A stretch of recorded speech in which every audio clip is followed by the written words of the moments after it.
안녕하세요. 저는 30대 후반 여자예요. 늘 여기에 글을 써야지 하면서도 용기가 없어서 늘 망설이다가 오늘에서야 글을 써요. 저도 어린 나이에 참 별의별 일을 겪어본 것 같아 공유하려고 글을 올려요.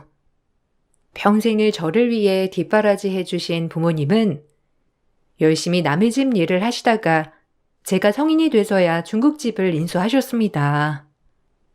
평생 중국집 주방장으로 일하신 아빠가 드디어 본인 가게를 창업한 것이죠. 본인들의 가게를 차리는 게 평생 꿈이신 부모님인 것을 알았기에 저조차도 너무 기쁘더라고요. 드디어 우리 가게를 차리다니. 아휴, 이제 우리 딸 시집 갈 때 번듯하게 준비해서 보낼 수 있겠어. 자나깨나 우리 봄이 걱정이었는데 이제 봄이야 걱정 안 해도 되겠다. 아빠가 그래도 솜씨가 있어서 아마 장사는 엄청 잘 될 거야. 엄마 아빠가 걱정이지. 힘든데 창업까지 하고 요식업이라는 게 아무래도 힘드니까. 그래도 너무 축하드려요. 봄이가 축하해주니까 너무 좋네. 그래, 우리 가족 이제 더 열심히 살 일만 남았어. 그러니까 한번 힘내보자. 부모님의 개업과 동시에 전 연애를 하고 있던 지금의 남편과 결혼을 약속했어요. 전 7급 공무원이었고 남편은 대학병원 레지던트였어요. 의사인 남자친구가 부담스럽긴 했지만 저 역시 딱히 꿀릴 건 없다고 생각했기에 결혼을 결심했어요. 하지만 그건 저만의 착각이었죠. 예비 시어머니 되실 분은 결혼 전부터 저를 마음에 들어하지 않으셨어요. 아주 대놓고 말이죠. 뭐? 중국집 딸내미? 너 생각이 있는 거니? 아휴, 내가 너 그러라고 어렸을 때부터 뒷바라지 하면서 공부시켰는 줄 알아? 나 진짜 입에도 담기 싫다. 어떻게 중국집 하는 집 딸을 데리고 와? 공무원인 것도 마음에 안 들어. 얼마나 숨 막힐 거야? 절대 안 그래요. 그리고 부모님이 열심히 사셔서 중국집 하는 건데 직업의 귀천이 어디 있다고. 그렇게 따지면 아버지는 일용직 하시면서 저 이렇게 키우신 건데 이제 와서 왜 엄마가 그러시는지 모르겠어요. 봄이 허락해 주세요. 착한 애예요. 그건 그때고 지금은 그래도 너희 아빠가 남겨준 유산 때문에 우리가 어디 과거 일은 생각하고 살고 있니? 남들은 네 아빠 일용직이었던 것도 몰라. 알겠어? 너 그런 과거 얘기 하고 다니지 마. 굳이 내 얼굴에 침 뱉는 꼴이니까. 남편의 집은 어려서 엄청 가난했는데 시아버지가 돌아가시기 전까지 매일 일용직 생활을 하며 열심히 사셨다고 해요. 나이가 드시고 지병으로 돌아가시긴 했지만 남겨주신 보험금으로 어머님과 남편은 어렵지 않게 생계를 꾸려갔던 거죠. 그러고 나니 시어머니는 본인의 과거를 잊은 채 아들이 의사라는 이유로 사람들을 가리고 늘 차별하시는 분이었어요. 그런 어머님이어서 걱정은 했지만 결혼하면 괜찮겠지라는 안일함과 남편에게 어머님을 잘 설득시키라고 했어요. 나 당신이 어머님 설득 못하면 결혼 안 해. 그런 줄 알아. 중국집 하는 게 창피한 것도 아니고 참 자기네도 어렵게 살았다며. 그런데 그걸 이해 못하셔? 그게 더 이해가 안 가. 일단 나랑 결혼하고 싶으면 자기가 설득해. 그러기 전엔 나도 반대야. 너까지 그러면 나보고 어떡하라고. 난 너랑 결혼할 거니까 그런 줄 알아. 나중에 엄마도 다 허락하실 거야. 그리고 어렵게 사셨던 분이라서 그냥 혼자 피해의식이 좀 있으신 거야. 내가 더 좋은 집에 장가가길 바라시는 마음도 있으실 거고. 우리 진짜 가난했다고 했잖아. 그래서 걱정이 되어서 그러시는 거야. 너무 그렇게 생각하지 말아줘. 내가 잘 설득해 볼게. 전 이 부분에 있어서 남편에게 어머님을 설득시키라고 하였고 그렇지 않으면 결혼은 절대 안 되겠다고 하였죠. 불행 중 다행인지 남편이 끈질기게 어머님을 설득한 덕분에 저희는 결혼을 할 수 있게 되었죠. 하지만 결혼을 준비하는 과정에서도 시어머니는 저희 집안을 무시하는 발언을 서슴지 않았어요. 그걸 알고도 저희 부모님은 저에게 피해가 갈까봐 꼭 참으시더라고요. 하나밖에 없는 딸이 사랑하는 사람과 결혼을 해서 알콩달콩 사는 모습을 보는 것이 소원이었던 부모님이었기에 이런 모욕도 다 견뎌내셨던 거예요. 그 모습을 보고 있자니 마음이 안 좋더라고요. 시어머니가 원망스럽기도 하고 남편이 믿기도 했어요. 뭐 어차피 우리가 볼 일이 많이 있겠어요. 결혼식이나 이럴 때나 보는 거지. 에휴, 사실 이 결혼 딱 보면 우리 아들이 굉장히 믿지는 결혼이잖아요. 아무리 공무원이라고 해도 옛날 공무원이지. 요새 뭐 철밥통 아닌 지도 오래됐고. 네? 뭐 사돈이 그렇게 생각한다고 하면 저희가 따로 드릴 말씀은 없네요. 저희는 부족하지만 그래도 딸아이는 절대 부족하지 않게 배울 수 있는 거 다 배우게 하며 키웠어요. 그러니까 딸아이 좋게 봐주시고 애들 축복만 바라죠, 우리. 아니, 입장 바꿔 생각해봐요. 우리? 뭐 사돈은 좋으시겠죠? 어디 의사 사이를 보시겠어요? 언감생심? 말이 의사지. 요새 사자 들어가는 직업이 얼마나 고귀한데. 우리 아들 남주기 아까웠는데 진짜 땡 잡으신 거예요. 엄마, 그만하세요. 이게 무슨 무례예요. 죄송합니다, 장인어른 장모님. 제가 대신 사과드릴게요. 죄송해요. 어머님이 자네 의사 만드느라 아주 고생하셨나 보구만. 뭐 사돈 고생하신 건 저도 익히 들어서 압니다만 어디 귀하지 않은 자식 있겠나요? 저희 딸도 그저 귀하게 자랐다고 여겨주세요. 어느 자식이 아깝고 그런 게 무슨 소용이에요? 이왕 시키기로 한 결혼 우리 웃으면서 시켰으면 좋겠네요.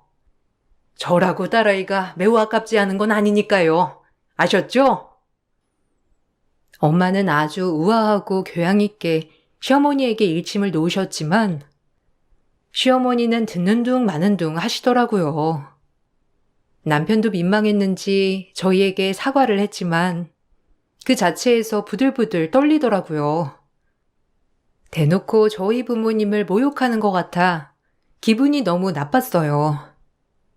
그러고 나서 결혼을 하고 보니 시어머니는 제가 생각했던 것보다 훨씬 더 저를 못마땅해 하시더라고요. 사사건건 중국집 얘기를 꺼내며 저희 집안을 깡그리 무시하는 건 일상이었어요. 속상했어요. 도저히 참을 수 없어 어머님과 언쟁이 오갔어요. 너 알고 있지? 장호한테 듣긴 했니? 결혼 반대했다는 거. 내가 우리 창호 눈에 눈물 뺄 수 없어서 허락한 거지만 참 의사 집안에 너무 처가가 빽이 없는 거 아니니? 내 친구들이 들으면 기겁할까봐 내가 이런 거 얼마나 숨기는 줄 알아? 왜 숨기세요? 전 저희 부모님 창피하지 않고 오히려 당당한데요. 굳이 숨기실 필요 없어요. 중국집 하는 게 뭐가 어떻다고 숨기세요. 그러지 마세요, 어머님. 창훈 씨한테 듣기론 굉장히 어렵게 살았다고 들었는데 대단한 거죠. 오히려 그런 게. 뭐? 어렵긴 누가 어려워, 우리 집이? 우리 집이 얼마나 명망 있는 집안인데? 참나, 장호가 뭘 오해하고 너한테 잘못 얘기했나 본데? 아니다. 너랑 공감대 형성하려고 억지로 그렇게 얘기한 거 아니니? 우리 집안이 어떤 집안인데? 요즘 세상에 위아래가 어디 있나요? 저도 며느리로서 잘할 테니까 어머님도 저희 집안에 대해 선 넘지 않으셨으면 해요. 뭐라고? 우리 아들 레지던트 끝나면 전문의 시험 보고 바로 개원할 건데 너네 집안이 그거 도와줄 수 있어? 어머니, 설마 그런 것 때문에 저 반대하신 거예요? 어머님 정말 너무하시네요. 어떻게 그런 것만 생각하시고. 당연히 생각해야지. 너 의사 남편 얻기가 어디 쉬운 줄 아니? 내가 얼마나 피땀 흘려 고생해서 키운 건데 네가 거저 먹어? 거저 먹다뇨. 저 한 번도 이한테 꿀린다고 생각해 본 적 없어요. 어머님이 도대체 어떤 며느리를 원하는지 모르겠네요. 개원해 줄 수 있을 정도의 여자를 데려오길 바랬어. 넌 딱 보자마자 빈티가 줄줄 흐르는 게 아니나 싶었다. 아휴.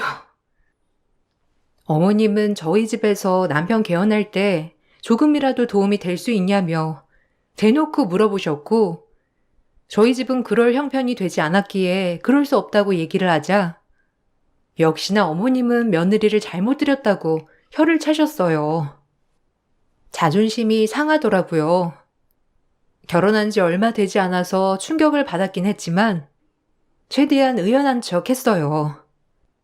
부모님이 자부심이 있어 하는 중국집 운영이 이렇게 시댁에서 멸시를 받고 계시다는 걸 알면 친정 부모님들이 정말 속상해 하실 것 같은 마음이 들면서 눈물도 나더라고요. 슬프기도 했고요. 미안해. 우리 엄마가 원래 자격지심도 심하시고 본인 살아왔던 건 전혀 모르셔. 네가 이해해. 워낙 어렵게 살아서 그냥 본인 트라우마 때문에 더 그러시는 것 같아. 내가 너한테 할 말이 없다 진짜. 너 고생시키지 않으려고 했는데 참. 나도 이해하려고 해. 그런데 점점 더 하시니까 솔직히 지치기도 하고 그러네. 언제까지 그러실지도 모르니까 참. 그리고 오히려 본인이 어렵게 사셨으면 더 이해 가능한 얘기 아닌가? 더 이해가 안 되기도 하네 진짜. 일단 알겠어. 그리고 다음 주쯤에 이모 오실 건데 그냥 잠깐 사업 때문에 방문했다가 금방 집에 가실 거니까 너무 신경 쓰지 마. 이모님이 오신다고? 그때 우리 결혼식에서 뵌 분 맞지? 그래 뭐 어머님 집이니까 동생분 오시거나 할 수도 있지. 알겠어. 남편이 아무리 위로해줘도 위로는 잘 되지 않더라고요. 그리고 남편이 말하는 시어머니의 여동생이 저희 집에 오시게 되었죠. 이모님은 남편분을 일찍 여의고 자매 둘이서 의지를 많이 했다고 하더라고요. 사업차 잠깐 여기서 지내다 다시 고향으로 내려가신다고 했는데, 시이모님은 한 달이 되고 두 달이 돼도 내려가시질 않으셨어요. 저에겐 시어머니가 두 명이 된 거죠. 시이모님은 시어머님보단 덜 하셨지만 시어머니와 마찬가지로 저를 그렇게 좋아하진 않으셨어요. 아무래도 시어머니가 계속해서 시이모님에게 제욕을 하셨던 거죠. 출근 퇴근하고 집에 들어가는 길이 정말 싫더라고요. 두 분은 무슨 할 얘기가 그렇게 많은지 매번 방에서 속닥속닥, 사업을 하고 있는 이모님이시기에 바쁜 건 같았지만 막상 보니 바빠 보이진 않으셨죠. 아유, 조카는 좋겠어. 그래도 의사 남편 있으니까 얼마나 좋아? 우리 언니가 엄청 많이 양보한 거잖아. 고맙게 생각하고 받들어 모셔. 알겠지? 얼마나 감사한 일이야. 의사 남편도 없게 해주고 어디 공무원이랑 비빌 때가 돼? 아유, 그만해. 어차피 쟨 백날 얘기해도 지 잘났다 하는 애야. 내가 그런 얘기 안 해봤겠니? 입만 아프다니까. 아, 이모님, 안 내려가시나요? 며칠째 안 내려가시는 것 같아서요. 그리고 자꾸 의사 남편 얻어서 좋겠다고 하시는데 창호 씨가 좋아서 결혼한 거지 의사라고 해서 결혼한 거 아니거든요. 그러니까 두 분 자꾸 그런 식으로 말하지 않으셨으면 해요. 거봐, 내가 뭐랬니? 쟤는 아주 말대꾸는 기본이라니까. 아휴, 우리 창호 개원해야 하는데 정말 하필 저런 애를 만나가지고 개원도 미뤄지고 내가 맨날 이러고 산다. 아들 키워봤자 소용없단 말이 다 틀린 말도 아닌 것 같아. 조카, 언니한테 잘해줘. 언니가 창호를 어떻게 키웠는데? 이게 다 돌아오는 거야. 그러니까 잘하란 말이야. 시이모님과 시어머님의 콜라보는 대환장 파티였어요. 매번 저를 볼 때마다 시어머니한테 잘해라 하는 시이모님. 그리고 시어머니는 말해봤자 소용없다 이러면서 저에게 들으라는 식. 정말 힘들었죠. 그러다 남편이 레지던트 과정을 마치고 전문의 시험을 보게 되었어요. 다행히 시험 결과는 합격이었고 드디어 원하던 개원 자리를 알아보게 되었죠. 돈이 좀 부족했지만 그래도 제가 모아놨던 돈과 남편이 모아놨던 돈으로 어느 정도 대출을 껴서 개원을 할 수 있게 되었어요. 남편의 수건 사업을 이루게 된 거죠. 아휴, 대출이라니. 정말 마음에 안 든다. 네가 뭐가 모자라서 은행에 빚을 지고 그냥 가만히만 있으면 차려줄 사람들이 줄을 섰을 텐데. 어쨌든 이제 우리 아들 원장 되는 거야. 나는 원장 어머니 되는 거고. 아유, 너무 좋다. 엄마, 요새 개원하려면 다 은행 끼고 해야 돼. 요즘 현실이 그래요. 그러니까 너무 그렇게 생각 말아요. 어떻게 은행 도움 안 받고 현금으로 병원을 차려? 진짜 드물겠다. 그러니까 너무 보미한테 그러지 마. 내가 잘난 것도 없는데 자꾸 그러면 미안하잖아. 네가 왜 잘난 게 없어? 넌 의사 간판 자체가 잘난 건데 어디 공무원 따위랑 비교하니? 그런 생각 꿈에도 마라. 알겠어? 엄마는 무슨 봄이 듣는데 그런 말을 하고 그래. 나랑 봄이나 똑같지. 그렇게 말하지 좀 마. 내가 봄이한테 미안하다니까. 미안할 게 뭐 있어.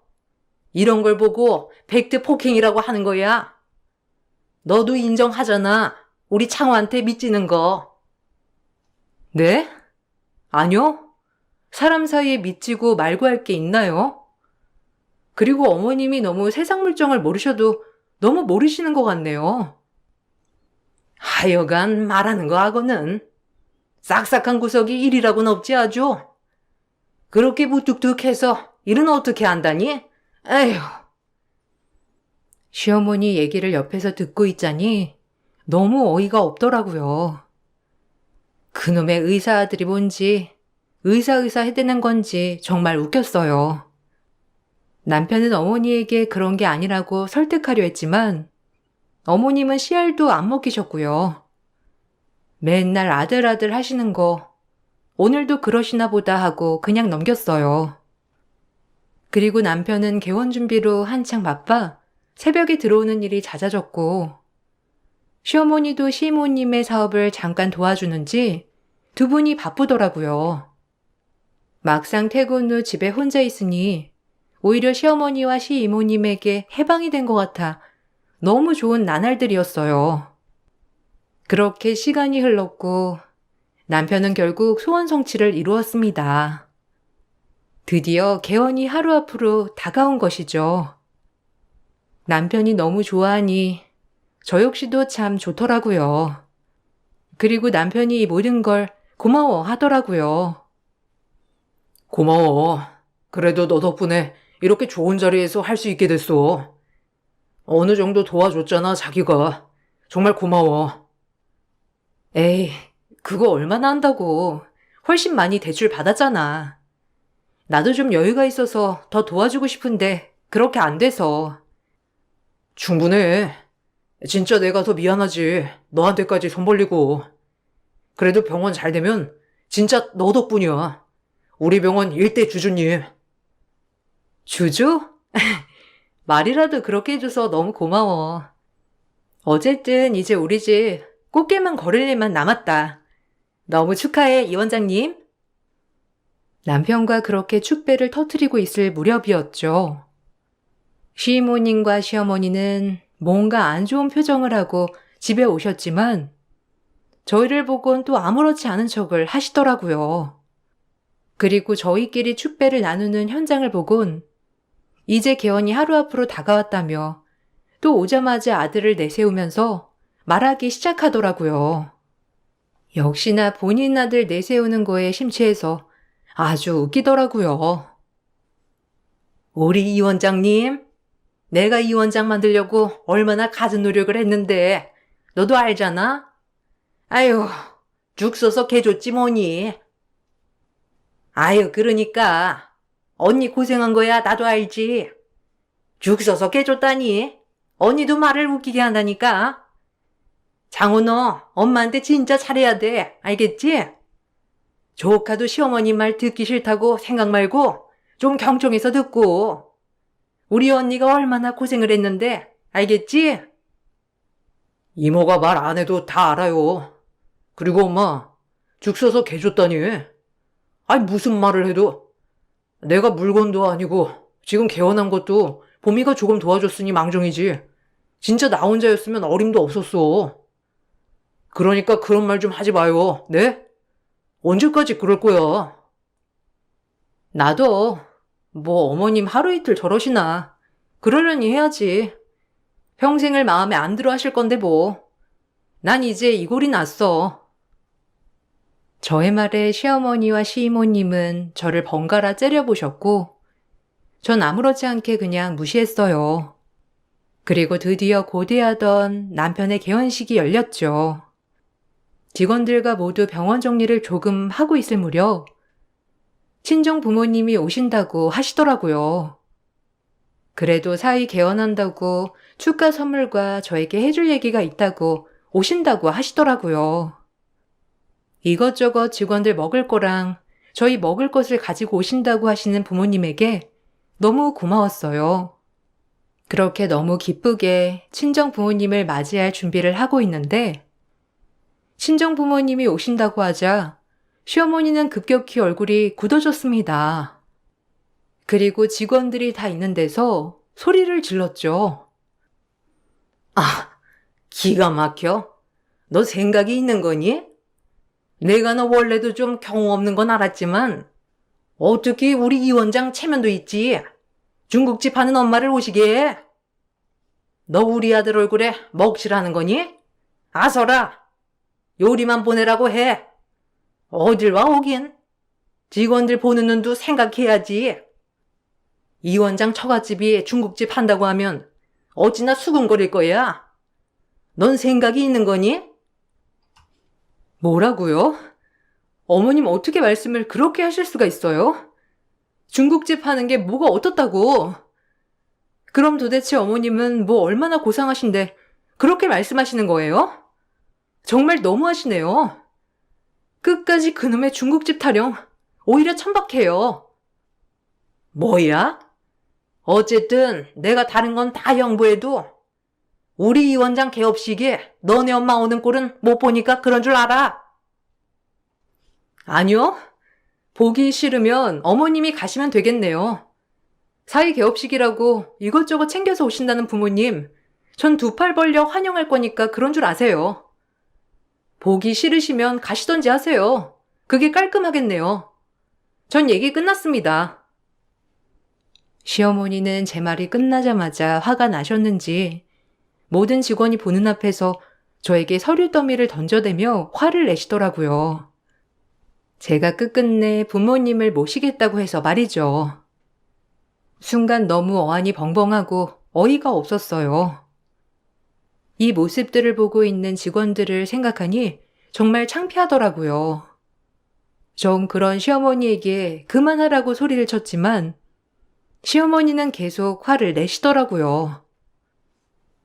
이게 뭐 하는 짓이에요? 그리고 어머님 진짜 막말하시는데 저도 참고 있으니 그만하세요.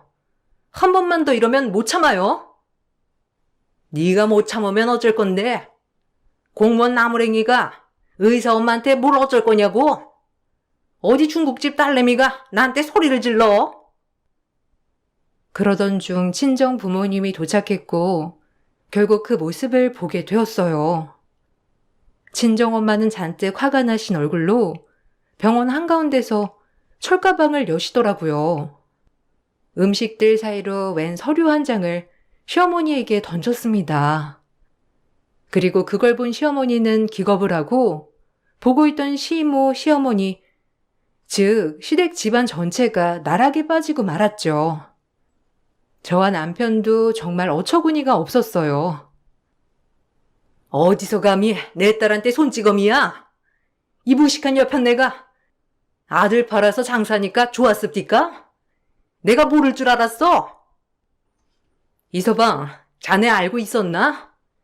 내가 조용히 얘기하려고 했는데 지금 의사인 아들 내세워서 남들한테 뜯어간 돈이 얼마인 줄이나 알아? 이게 무슨 짓이에요? 돈이라니? 그리고 당신이 뭔데 껴들어? 중국집이나 하는 무식한 여편네가 어딜 껴드냐고? 무식한 여편네? 너야말로 무식하다 이 여편네야. 평생을 아들 등골 빼먹으려고 작정한 여편네도 아니고 자네 이모랑 엄마란 사람이 자네 여기 개원하는 거 믿고 본인들 사업자금을 얼마나 뜯어간 줄 알아? 내가 이거 우리 가게 단골들한테 들은 얘기야. 알아? 이 서류 봐봐. 당신 엄마랑 이모한테 투자한 사람들이지. 이게 엄마로서 할 짓이냔 말이야. 내가 키운 아들 이렇게라도 써먹어야지. 그럼 그대로 둬? 아니 내 아들 내가 팔겠다는데 당신이 뭔 상관이야? 그리고 이 사업이 얼마나 기막힌 사업인데 그렇게 보여 그래? 평생 주방에서 짱깨나 만들던 인간들이 뭘 알아? 모르겠지 당연히. 당신 아들이 불쌍하다. 이런 엄마 밑에서 평생을, 아휴, 당신은 지금 뭐가 잘못됐는지도 모르지? 정말 무지하고 무식하다. 엄마가 가져온 서류를 보고 경악을 했어요. 시이모님은 예전부터 항상 이상한 다단계 사업을 하셨는데 그것도 모자라 어머님까지 끌어들여 개원한다는 의사 아들을 앞세워 동네 사람들에게 전부 돈을 투자받고 다닌 것이죠. 여기에 개원을 하는 아들이기에 당연히 의사 아들을 둔 사람이 돈을 떼먹었을 일은 없을 거니 순진한 동네 사람들은 너도 나도 할 것 없이 말도 안 되는 사업에 투자를 한 거였어요. 오로지 제 남편 얼굴만 보고 말이죠. 그리고 동네 사람들은 저희 부모님 가게에 와서 이러한 사실들을 다 얘기했다고 해요. 친정 엄마와 아빠는 그 얘기를 듣고 기겁을 하시고 저에게 따로 말씀을 하려고 했고요. 이 모든 사실을 듣자마자 정말 어이가 없었습니다. 심지어 이모님과 어머님이 하려고 했던 사업의 일부는 정말 말도 안 되는 외국에서 랍스터를 싸게 들여와서 정말 세게 팔자는 그런 어처구니 없는 사업 아이템이었기에 진행이 될 리 만무했고요. 투자금만 날리고 둘 다 개털이었던 셈이었죠. 이 사실이 발각이 되자 시어머니와 시이모는 당황한 채로 굳어지셨어요. 이게 다 무슨 소리예요? 창호 씨 얼굴 팔아서 돈을 그렇게 투자받고 다녔다고요? 아, 기가 막혀. 본인 아들 그렇게 생각한다면서 지금 이게 뭐 하는 짓이냐고요? 입이 있으면 말씀이라도 하셔야 할 거 아니에요? 이게 사실이에요? 네? 엄마, 이게 사실이야? 아니, 엄마가 왜 이런 짓을? 지금 이런 사업이 이루어질 거라고 생각하고 그런 거야? 말도 안 되잖아. 아니, 가만히나 있지. 이 돈 어떻게 갚으려고? 투자금은 잘 있죠? 빨리 돌려줘야지. 이거 말도 안 되는 사업 아이템이잖아, 어? 아휴, 아니, 투자했는데 다 날렸어. 근데 금방 회복할 거야, 그치? 네가 말해봐. 네가 더 잘 알잖아. 회복한다고 했잖아. 아, 그럼. 시간이 좀 걸려서 그렇지. 원금 회수할 거니까 너무 걱정 마라. 장우야, 이 몸 있지? 꼭 믿어야 한다. 믿는 소리하고 앉아있네. 지금 어떻게 흘러가는지 모르겠어요? 당신들 이 돈 다 못 갚으면 깜빵 간다고 알아, 이 여편네들아? 엄마 진짜? 나 이제 엄마 실드 못 쳐줘. 지쳤어, 나도 이제. 나 좀 살자, 어? 그러니까 이번 일 엄마가 해결해, 알겠어? 엄마의 말에 이제서야 정신이 번뜩 들었는지 시이모와 시어머니는 그 자리에서 주저앉아 엉엉 우시더라고요. 기가 막혔어요.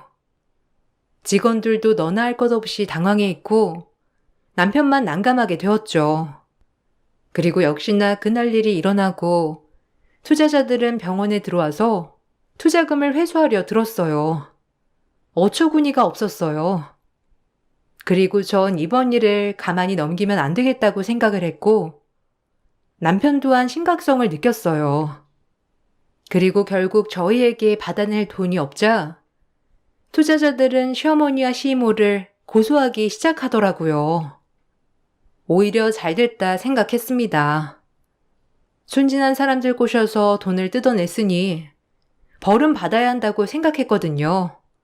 절대적으로 말이죠. 얘, 도와줘라, 응?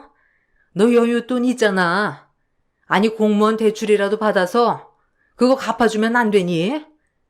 이럴 때 공무원이 얼마나 좋아. 대출도 잘 되고. 우리 아들은 한번 개원할 때 대출 받아서 너밖에 없어. 지금 나 살려줄 사람 공무원 며느리 덕 좀 보자. 공무원 며느리? 왜요? 그렇게 아들한테 딸린다면서요? 왜 저한테 그래요? 전 절대 대출 받아서 어머님 빚 갚아줄 생각 전혀 없으니까 사기친 죄 달게 받으세요. 어떻게 무서운 줄 모르고 아들 팔아서 장사를 해요? 저 정말 이해가 안 가서 그래요. 그러니까 한 번만 봐달라는 거야. 내가 너무 몰랐어. 그저 내 동생 말만 믿고, 아휴, 당연히 떼돈 벌 줄 알았지. 남의 눈에 눈물 빼면 원래 피눈물 나는 거예요. 그 투자자들이 무슨 죄예요? 엄마한테 얘기 들어보면 시장 상인들도 많던데. 새벽부터 지금까지 일하는 사람들 코 묻은 돈으로 당신들은 사기친 거라고, 알겠어? 벌 달게 받아요. 그렇게 무시하던 공무원 며느리 덕볼 생각 말고 그 안에서 반성하고 나오시라고요. 아셨어요? 전 어머님이랑 더 이상 할 얘기 없으니 그런 줄 아세요. 예, 내가 그동안 너무 심했지? 그러니까 제발 대출 좀 받아서 빚 좀 갚아줘라. 너 그래도 근속연수가 많고 철밥통 공무원이잖니. 나를 위해서, 아니 우리 창호를 봐서라도 제발 대출 좀 받아서 갚아줘. 내가 뭐든 할게 이제. 아, 이제 와서? 아니, 전 그렇게 못해요. 다시 나오면 또 사고 치겠지. 그냥 거기서 반성하고 또 반성하세요. 알겠어요? 이제서야 공무원 대출 운운하며 공무원 덕 좀 보자고 하시더라고요. 너무 웃겼죠. 결국 어머님과 이모님은 사기죄로 고소를 당해 징역형을 받으셨어요. 남편도 이번 건에 대해서는 어머님에게 너무 실망을 했던지라 상종하고 싶어 하지 않더라고요. 오히려 저보다 더 모질게 어머님을 내쳤죠. 그 모습을 보고 한편으론 안쓰러웠지만 한편으론 본인이 거둔 죄 달게 받아라 했네요. 아빠 돌아가시고 아빠가 남겨준 생명보험금으로 나 여기까지 온 건데 엄마가 도대체 나한테 해준 게 뭐가 있다고 지금 이렇게 날 힘들게 하는 거예요? 아, 학자금 대출 받아가며 의사 내가 됐지. 엄마가 내 뒷바라지 해준 거 있어요? 근데 나를 팔아서 투자를 받아? 진짜 이해가 안 가. 엄마는 날 그러려고 키웠지? 나 팔아서 엄마 이득 보려고. 이제 지겨워. 그냥 벌 달게 받고 우리 모자 사이도 끝내요. 난 봄이가 부러웠어. 알아?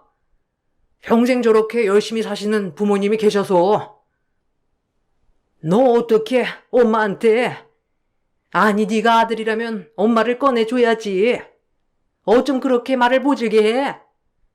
그리고 중국집이 뭐가 부러워? 어떻게 그런 잡종 집안을 부러워할 수가 있어? 됐고, 병원 팔아서라도 엄마 꺼내줘라. 알겠어? 네가 아들이라면 그래야지. 아니요. 이제 따로 살아요. 지긋지긋해. 그놈의 아들. 그냥 엄마 벌 달게 받고 이모랑 둘이 사셔요. 그럼 이만.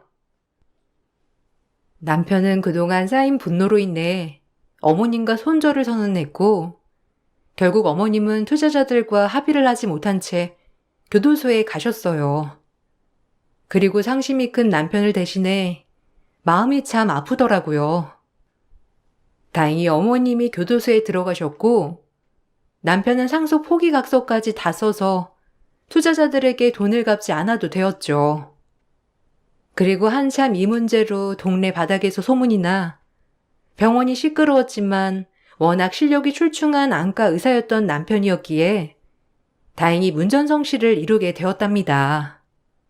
정말 다행이더라고요. 그리고 직원들도 처음엔 저희를 색안경을 끼고 봤지만 오히려 지금은 남편을 잘 따르고 참 남편을 위해 많이 애써 주더라고요. 그런 직원들한테도 얼마나 고맙던지 모든 걸 다 보고도 계속 남편을 지지해주고 응원해준다는 게 정말 고맙더라고요. 마음고생 많았을 텐데 이제는 다 잊고 새 출발하자. 그리고 내가 옆에서 잘 보필해줄 테니까 너무 걱정 마라. 알겠지? 고맙다. 너 없었으면 아마 버티기 힘들었을 거야. 이제 엄마랑도 끝났으니 나한테 가족은 너랑 처가 식구뿐이야. 아, 얼마나 마음이 안 좋을까. 당신 그 마음 먹기까지 힘들었다는 거 알아. 그러니까 너무 걱정 말고 우리 서로 의지하며 살자. 그렇게 남편과 저는 모든 걸 다 잊고 새 출발을 시작했어요. 지금은 예쁜 아이도 낳고 병원도 잘 되어 안정적으로 살아가고 있답니다. 물론 친정 부모님들도 남편에게 친부모님처럼 잘해주시려고 노력하고 계시고요. 오히려 몰상식한 시어머니가 떨어져 나가니 정말 아무 문제 없이 평탄하게 흘러가더라고요. 그렇게 아들 노래를 부르던 시어머니는 아들을 이용해 돈을 갈취했고 그런 것도 모자라 그 돈을 갚아달라며 뻔뻔하게 나오셨죠. 그리고 저를 성에 차지 않는다며 매번 싫어하시다가 마지막에 대출을 받아달라는 둥 아쉬운 소리를 하셨던 어머니. 참 지금 생각해도 너무 실물나는 나날이었어요. 그때 어떻게 버텼나 싶을 정도로 말이에요. 여기에 쓴 글을 제외하고도 늘 인격 모독을 당했던 적이 많았는데 정말 너무 많아서 셀 수가 없어요. 그래도 지금 이렇게 꽃길을 걷고 있으니 지나간 과거도 나의 인생 경험이려니 생각할랍니다. 여러분들도 아픈 과거가 있어도 그 과거를 딛고 꼭 일어나시길 바랄게요. 그럼 이만 글을 마치겠습니다. 읽어주셔서 감사합니다. 안녕하세요. 저는 40대 중반 여자입니다. 사람은 누구나 잘못은 할 수 있다고 생각합니다. 본인들도 충분히 바로잡을 수 있는 기회가 있다는 걸 알면서도 돌아가지 않으려는 이기적인 행동들 때문에 저는 그 사람들을 도저히 용서할 수가 없었습니다. 결혼 생활한 지 15년 만에 이혼 서류에 도장을 찍을 수 있었고, 현재는 법적으로 아무 상관없는 남이 되어버렸는데, 너무 오랜 기간 참아오는 동안 그 인간들에게 너무 많이 시달려서 그런지 아직까지도 정신이 온전히 회복이 되지 않았습니다. 제가 사연을 신청하게 된 이유는 저희 엄마가 2년 전에 대장암을 진단받았을 때부터 시작이 되는데요. 그때 당시 3기 초반이라 항암 치료만 꾸준하게 잘 치료해도 어느 정도 희망이 있다는 말을 들었었어요. 그래서 엄마는 병원에서 시키는 건 뭐든 다 했었죠. 어렸을 적 아빠가 건설 현장에서 추락사고로 세상을 떠나시는 바람에 엄마와 단둘이 정말 열심히 살아왔었어요. 그동안 온갖 고생 다 하고 이제야 어느 정도 안정적인 생활을 할 수 있었는데 엄마의 대장암 소식은 저에게 엄청난 절망으로 다가왔어요. 엄마도 저 혼자 남겨지는 건 원치 않는다며 어떻게 해서든 회복을 하시려 했지만 병마와 싸우는 게 생각했던 것보다 많은 어려움들이 있었습니다. 체력적인 소모도 커서 시간이 지날수록 엄마가 점점 지쳐가는 모습을 지켜볼 수밖에 없었어요. 좋아질 수 있는 희망이 있다던 의사의 말과 다르게 예상하지 못했던 상황들이 계속해서 터져 나왔어요. 수술로 암을 제거하고 어느 정도 숨 좀 쉴만하면 다른 곳에서 또 암이 발견이 되는 일이 반복이 되었습니다. 저희 엄마의 몸에서 계속해서 나타나는 암세포가 혈액을 타고 장기 여러 곳을 돌아다니는 게 제일 큰 걱정거리였어요. 언제 어디에서 또다시 발병이 될지 아무도 모르는 상황이었죠. 면역력까지 떨어지다 보니 엄마의 몸에서 암세포는 활개를 치며 돌아다녔고 어떻게든 이겨보려 악착같이 항암 치료를 받았는데도 달라지는 건 전혀 없었습니다. 그렇게 암과 싸워온 지 2년의 시간이 흐른 끝에 좋아질 수 있을 거라는 희망은 절망으로 바뀌어 버렸고 저는 엄마를 떠나보낼 준비를 해야만 했어요. 절대로 제 곁을 떠나지 않겠다던 엄마가 저와 작별하려고 숨을 거칠게 호흡하실 때 너무 무서웠습니다. 엄마가 떠나는 걸 상상조차 해본 적이 없었고 평생 제 옆에 있어줄 거라 믿고 있었는데 암이라는 질병 하나 때문에 엄마를 떠나보내야 한다는 게 가슴이 찢어질 정도로 너무 힘이 들었습니다. 그런데 이런 심각한 상황 속에 남편과 시모는 제 아픔을 어루만져 주기는커녕 오히려 축배를 들고 있었어요. 당신 지금 여기서 뭐 하는 짓이야? 우리 엄마 언제 떠나는지 보려고 구경 왔니? 맥주랑 땅콩 당장 안 치워? 여기가 무슨 영화 관람하는 극장이야? 아이, 오늘 내일 하신다면서. 벌써 4일째야. 오늘도 저러다 하루 넘기시겠지. 나는 뭐 이러고 싶어서 그런 줄 알아? 지루하니까 땅콩이라도 씹으면서 보려는 거야. 그래, 맞다. 오늘 넘기면 5일째잖아. 의사 말로는 세상을 떠나고 싶지 않아서 정신줄을 놓지 않고 있다던데. 너를 두고 먼저 떠나는 게 얼마나 싫으면 저러겠니? 이것만큼 지루한 것도 없다. 저기요, 사돈. 고통스럽게 명줄 붙잡고 있지 말고 이제 그만 떠나세요. 저희들도 생각해줘야죠. 하루 이틀도 아니고 이게 뭐예요? 저희도 이젠 너무 지치고 지겨워서 맥주 한 잔에 땅콩 먹고 있습니다. 제 말 들리시죠? 신체 부위에서 기가 제일 늦게 멈춘다면서요. 눈 감고 숨만 헐떡거린 지 벌써 4일째입니다. 저희 더 힘들게 하지 마시고 이제 그만 세상에 미련 버리세요. 내가 봤을 때 오늘도 저런 식으로 버티다가 하루가 또 지나갈 것 같다. 에휴, 그러게요. 맥주 한 병 가지고는 안 되겠는데요. 밑에 편의점에서 좀 더 사와야 할 것 같아요. 제가 어르신들한테 듣기론 건강식품을 많이 챙겨 먹으면 세상 떠날 때 숨이 잘 안 끊겨서 고통스럽게 떠난다던데. 장모님이 평소에 건강 생각해서 그런 식품들 엄청 챙겨 드셨나 보네.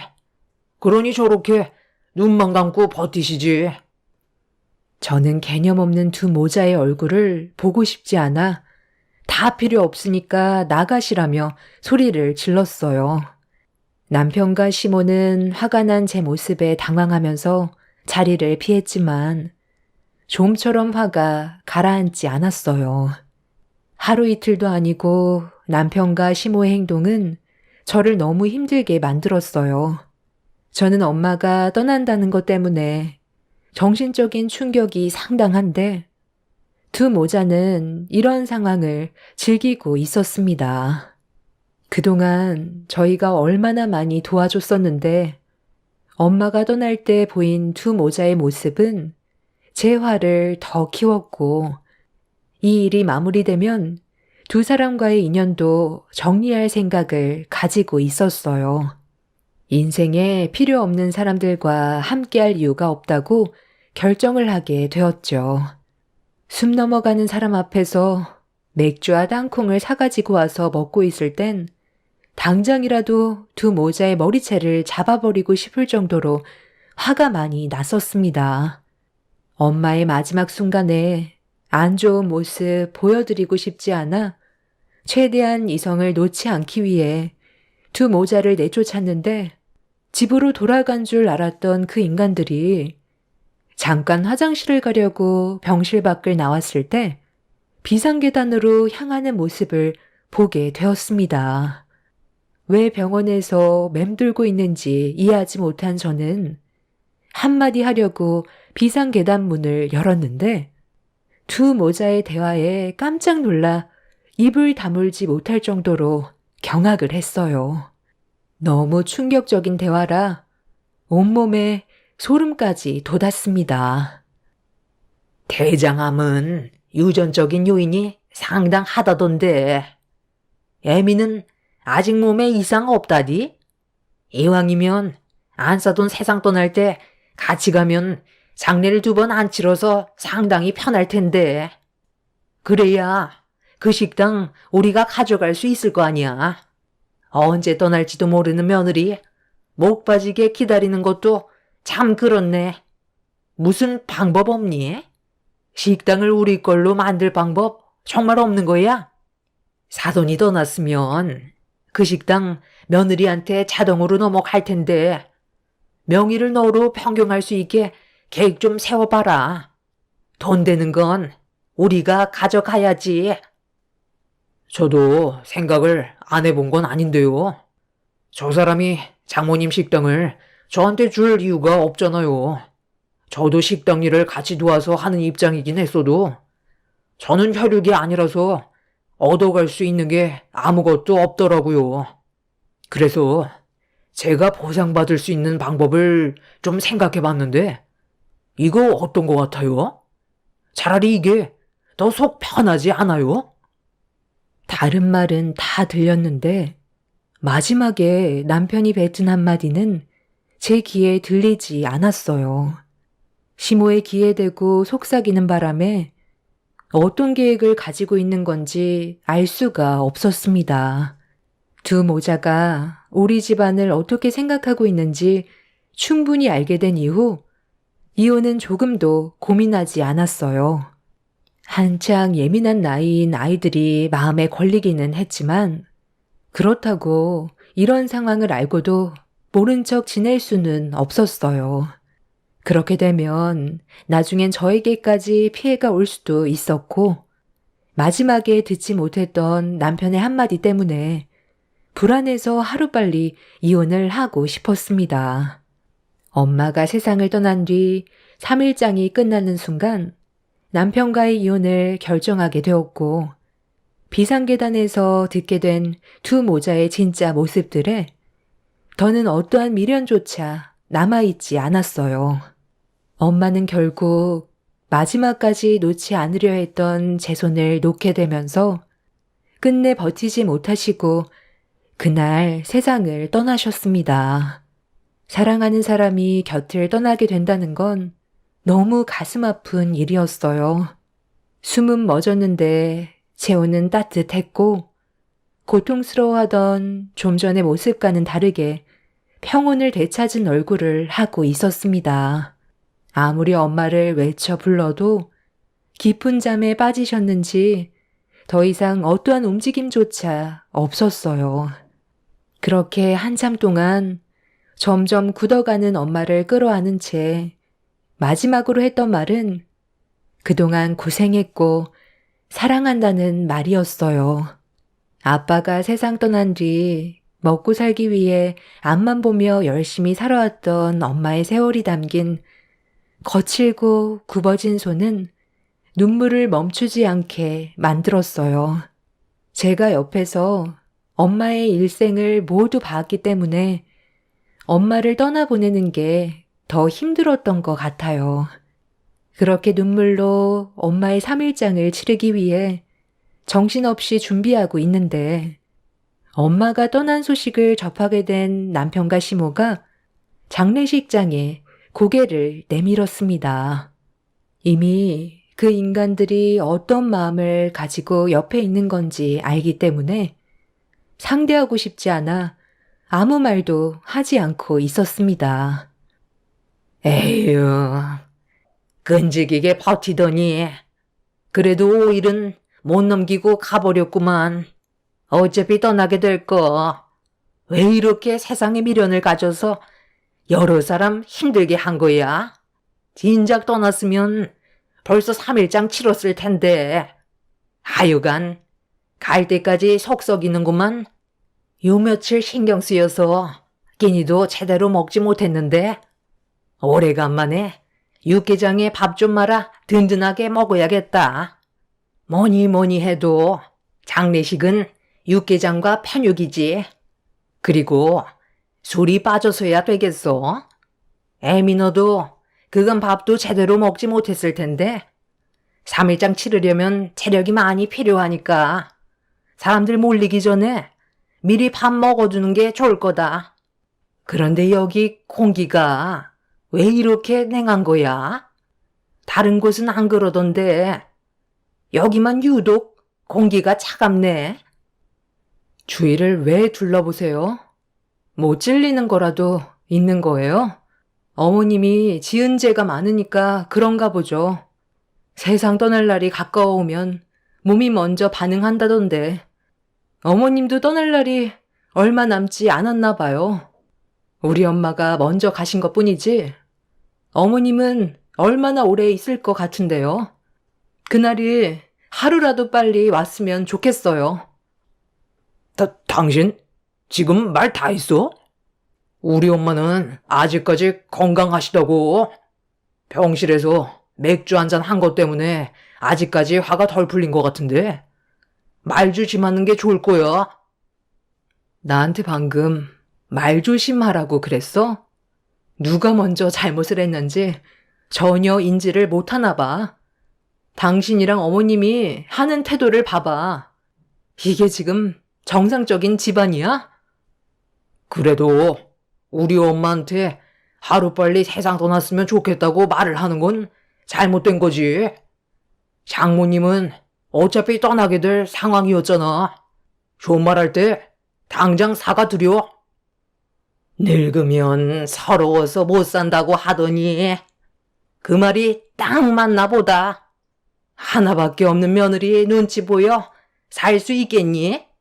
밥맛 떨어져서 먹고 싶지도 않다. 시모는 저로 인해 기분이 상했다면서 장례식장을 나가 버렸어요. 남편은 저에게 나중에 따로 얘기 좀 하자면서 서둘러 시모를 뒤따라 나갔습니다. 그리고 두 모자는 3일장을 치르는 동안 단 한 번도 장례식장에 오지 않았어요. 주변 지인분들의 도움으로 무사히 엄마의 장례식을 끝낼 수가 있었습니다. 그렇게 힘겨운 시간이 끝나고 정신줄 하나 붙잡아 집으로 들어가려는데 며칠간 식당 관리가 전혀 안 되어 있어서 대충 정리한 뒤 집으로 가야 할 것 같아 잠깐 식당을 먼저 가게 됐는데 문을 여는 순간 저는 눈앞에 펼쳐진 광경을 보고도 믿기 어려울 정도로 엄청난 충격을 받게 되었어요. 남편과 시모는 술이 가득으로 취해 제정신이 아니었고 처음 본 사람들은 웃고 떠들며 부어라 마셔라 하고 있었어요. 시모는 식당 안으로 들어온 저를 빤히 쳐다보더니 비틀거리면서 제 앞으로 걸어왔어요. 그리곤 다짜고짜 얼굴에 손을 올려 붙이더니 주머니에서 뭔가를 꺼내 저한테 던지면서 막말을 쉬지 않고 퍼부어 댔어요. 예, 애미야. 그 카드 한도 최대로 높여놔라. 일일 한도가 낮춰져 있어서 돈을 마음대로 쓸 수가 없잖아. 내 아들이 그러는데 그 카드 안에 돈 꽤나 많다면서? 너희 엄마가 남긴 돈이면 우리 돈이나 마찬가지인데 필요한 곳에 사용하면 좋잖아. 그리고 식당에 음식들 이거 방치하면 상하니까 내 지인분들 좀 초대했다. 다시 부족한 음식들 좀 더 만들어내오고 냉장고에 술도 거의 다 떨어졌으니까 새로 채워놔라. 오늘 코가 삐뚤어질 정도로 마셔야 되니까 네가 신경 좀 써줘라. 장모님이 글쎄 나를 위해 선물을 준비해 줬더라고. 카운터에 장모님 지갑이 떡하니 올려져 있는데 체크 카드 하나만 보이더라. 어차피 장모님 세상 떠나셨고 이제 우리 돈이나 마찬가지인데 마음대로 사용해도 되잖아. 그래서 당신 장례 치르는 동안 나는 우리 엄마 한 번도 해드리지 못했던 명품 가방이나 옷들 몇 개 좀 해드리고 좋은 곳에서 바람 좀 쐬고 왔거든. 돈이라는 게 벌 때는 정말 힘든데 사용할 때는 순식간에 나가더라. 한 3천만 원 정도 사용한 것 같은데 괜찮지? 저는 남편의 말이 끝나자마자 얼굴에 손을 올려 버렸어요. 지금까지 살아오면서 두 모자가 제 인생의 제일 쓰레기였고 절대로 용서하고 싶지 않았어요. 이렇게까지 사람이 막 나갈 줄은 상상조차 하지 못했었는데 너무 큰 실망을 하게 된 저는 그 자리에서 바로 두 사람을 신고했어요. 남편은 자기 얼굴에 손을 댔다며 식당의 물건을 집어던지면서 난리를 쳤고 시모는 식당 하나 운영하면서 꼴에 있는 척 한다고 가족끼리 돈 좀 쓴 거 가지고 일을 크게 벌인다며 저에게 화를 내고 있었어요. 정상적인 사람들이 아니었죠. 그동안 살면서도 마음에 들지 않았지만 이 정도는 아니었었는데 엄마가 돌아가시고 나서부턴 자기들 세상인 것 마냥 상식 이하의 행동을 하는 그 인간들을 도저히 용서할 수가 없었습니다. 경찰들이 오고 남편과 시모의 행동에 대해 조사를 진행했는데 알고 보니 비상계단에서 대화를 나눴을 때 제가 듣지 못했던 한마디는 남편이 저희 엄마 식당 카운터에 지갑이 올려져 있는 걸 알고 있었는데 그 안에 체크카드로 돈을 좀 쓰자고 시모와 대화를 나눈 거였어요. 엄마 체크카드는 식재료 결제나 일상생활에 사용할 때 쓰는 카드라 식당 일을 함께 했던 남편도 카드를 몇 번 써왔었어요. 그래서 저 몰래 이런 계획을 했던 거였고 테이블 위에 올려져 있던 명품 가방들은 제 속을 뒤집어 놓았습니다. 가족들끼리 돈 좀 쓴 거 가지고 경찰까지 불러? 네가 아주 오늘 나랑 끝장내려고 작정을 했구나. 갈 때까지 가보자는 거야? 내 아들과 이혼을 하겠다고? 네가 원하는 대로 해줄 것 같니? 돈 그거 좀 썼다고 해서 인생이 달라지는 것도 아닌데 왜 이렇게 팍팍하게 꾸는 거야? 사돈 떠난 게 우리 잘못은 아니잖아.